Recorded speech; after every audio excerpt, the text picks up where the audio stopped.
Hello students, आज इस video में हम चैप्टर 12 घातांक और घात प्रश्नावली 12.2 से क्वेश्चन नंबर 3 सोल्व करेंगे। तो क्वेश्चन नंबर 3 देखिए, निम्नलिखित कथनों में जो संख्या प्रकट हो रही है उन्हें मानक रूप में व्यक्त कीजिए। तो देखिए इस क्वेश्चन में हमें कुछ कथन दिए गए हैं। अब कहा गया है कि इन कथनों में जो संख्या प्रकट हो रही है उन्हें मानक रूप में व्यक्त करना है।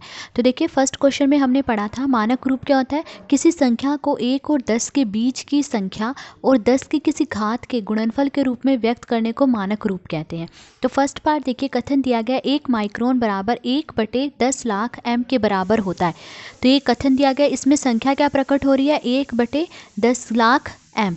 तो इसे जो है हमें मानक रूप में बदलना है। तो 1 माइक्रोन बराबर 1/10 लाख एम। फिर देखिए एक मैंने ऐसे लिखा, बटे में देखिए क्या है, 1 लिख के 6 जीरो हैं। ठीक है, तो इससे मैं क्या लिख सकती हूँ, इसे मैं 10 की घात 6 लिख सकती हूँ, क्योंकि 1 लिख के 6 जीरो है। अगर 1 लिख के 7 जीरो होती तो मैं 10 की घात 7 लिखती। अब देखिए 10 की घात 6 का मतलब है कि 10 6 बार गुणा हो रहा है, 10 गुणा 10 गुणा 10। 10 को इस तरह से जब 6 बार गुणा करेंगे तो यही आएगा। तो मैंने इसे लिख दिया 10 की घात 6, साथ में क्या है एम। फिर देखिए 1/10 की घात क्या है 6। अब देखिए 10 की घात 6 जो है ये हर में है, मैं इसे ऊपर अंश में ले जाऊंगी। तो देखिए जब इसे ऊपर अंश में ले जाएंगे तो इसकी घात का निशान बदल जाएगा, प्लस की है तो माइनस की हो जाएगी। तो देखिए बराबर एक ऐसे लिखा, गुणा 10 की घात 6 को मैं हर से ऊपर अंश में ले जा रही हूँ तो इसकी घात माइनस की हो जाएगी, यानी 10 की घात -6 एम। तो देखिए इसका मानक रूप क्या है, 1 गुणा 10 की घात -6 एम, ये मानक रूप है। अब सेकंड पार्ट देखिए, कथन दिया गया 1 इलेक्ट्रॉन का आवेश 0.0000016 कूलम्ब होता है। ये कथन हमें दिया गया। अब इसमें संख्या देखिए ये प्रकट हो रही है 0.00016। इसे जो है हमें मानक रूप में लिखना है।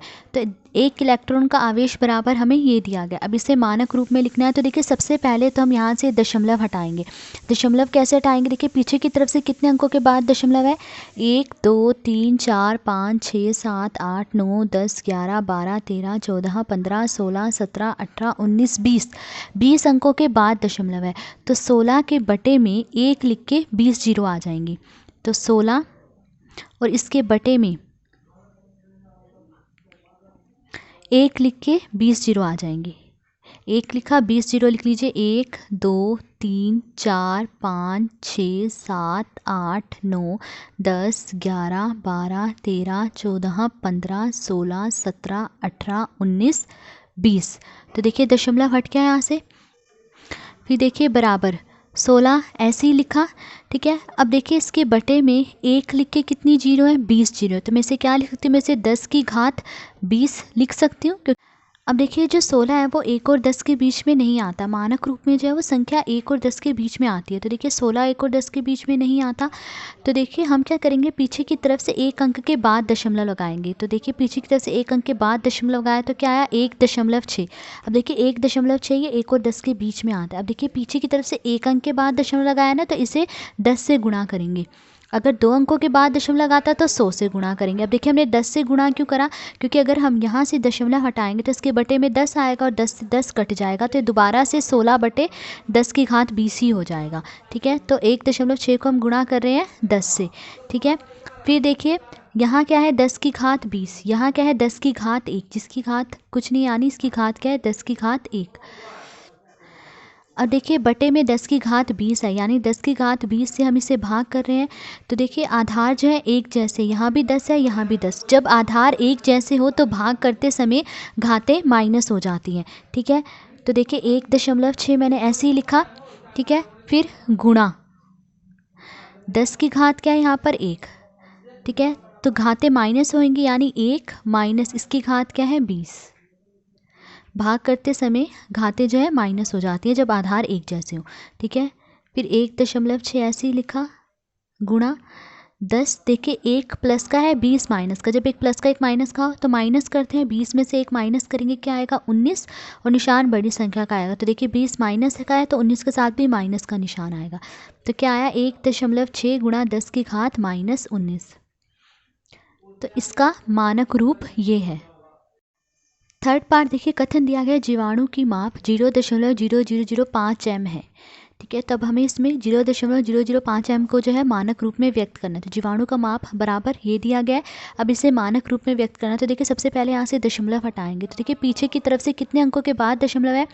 1 2 3 4 5 6 7, 7 अंकों के बाद दशमलव है। तो 5 के बटे में 1 लिख के 7 जीरो आ जाएंगी।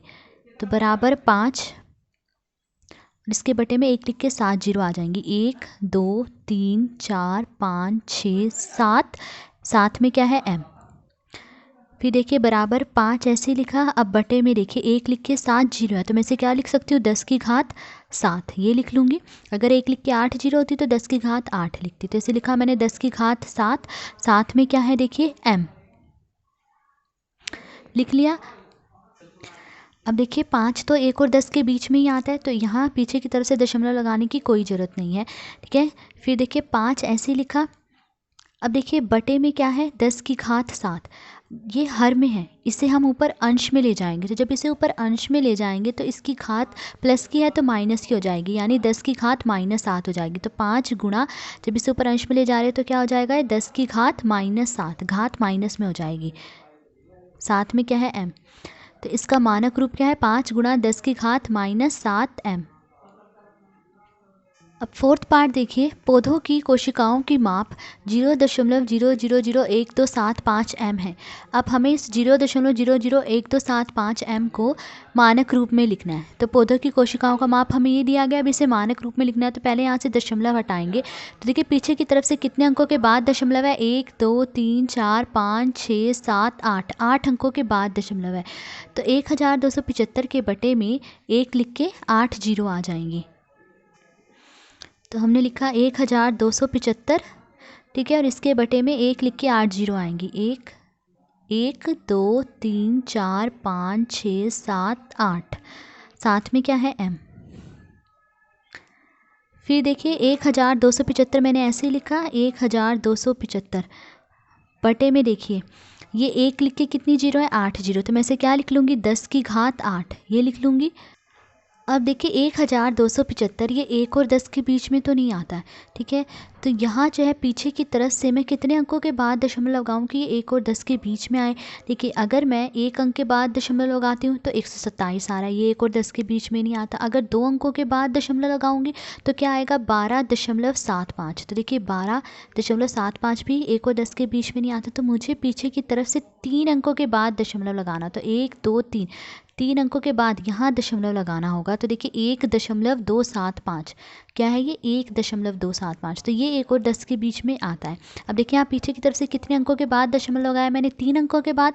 तो यहाँ 1000 से गुणा करेंगे। तो हम गुणा कर रहे हैं 1000 से। फिर देखिए 1.275 ऐसे लिखा गुणा 1000 को मैं क्या लिख सकती हूँ? 10 की घात 3 ये लिख सकती हूँ ना। 1 लिख के 3 जीरो है तो मैं इसे 10 की घात 3 लिख लूँगी। और बटे में क्या है? 10 की घात 8। फिर देखिए 1.275 मैंने ऐसे ही लिखा। अब देखिए 10 की घात 8 बटे में, यानी 10 की घात 8 से हम इसे भाग कर रहे हैं। तो देखिए यहाँ आधार 10 है, यहाँ भी आधार 10 है। जब आधार एक जैसे हो तो भाग करते समय घातें माइनस हो जाती है। तो गुणा आधार क्या है? 10। अब यहाँ पर ये घातें माइनस हो जाएंगी। इसकी घात क्या है? 3 माइनस यहाँ घात क्या है? 8। तो देखिए घातें माइनस हो रही हैं। तो 1.275 ऐसे ही लिखा गुणा 3 प्लस का है 8 माइनस का है। जब एक प्लस का एक माइनस का हो तो माइनस करते हैं। तो 8 में से 3 माइनस करेंगे, क्या आएगा? 10 की घात 5। और 8 जो है बड़ा है, इसके साथ माइनस का निशान है, तो 5 के साथ भी माइनस का निशान आएगा। इनके सबके साथ m लिख लीजिएगा। तो इसका मानक रूप क्या आया? 1.275 गुणा 10 की घात -5m। अब फिफ्थ पार्ट देखिए, मोटे कागज़ की मोटाई 0.07 mm है। ये कथन हमें दिया गया है यहाँ पर। अब 0.07 mm को जो है हमें मानक रूप में बदलना है। तो मोटे कागज़ की मोटाई बराबर 0.07 mm है। सबसे पहले तो हम यहाँ से दशमलव हटाएंगे। तो देखिए पीछे की तरफ से कितने अंकों के बाद दशमलव है? 1 2, 2 अंकों के बाद दशमलव है। तो 7 के बटे में 1 लिख के 2 जीरो आ जाएंगे, यानी 7 के बटे में 100 आ जाएगा। साथ में क्या है? mm। फिर देखिए बराबर 7 बटे 100 को मैं क्या लिख सकती हूँ, 10 की घात 2, ये लिख सकती हूँ ना। 10 की घात 2 का मतलब है 10 को 2 बार गुणा करूँगी, 10 गुणा 10 क्या आएगा, 100 ही आएगा। तो मैं इसे क्या लिख सकती हूँ, 10 की घात 2। अब देखिए 7 1 और 10 के बीच में ही आता है, ठीक है। अब देखिए 10 की घात 2 नीचे हर में है, इसे मैं ऊपर अंश में ले जाऊँगी। तो जब इसे ऊपर अंश में ले जाएंगे तो इसकी घात का निशान बदल जाएगा, प्लस की है माइनस की हो जाएगी। तो देखिए 7 गुणा 10 की घात 2 को ऊपर अंश में ले जाएंगे तो इसकी घात माइनस की हो जाएगी, यानी 10 की घात -2 mm। तो इसका मानक रूप क्या है, 7 गुणा 10 की घात -2 mm। तो आज इस वीडियो में हमने क्वेश्चन नंबर 3 सॉल्व करा। अगर आपको वीडियो पसंद आई हो तो please like share and subscribe. Thank you.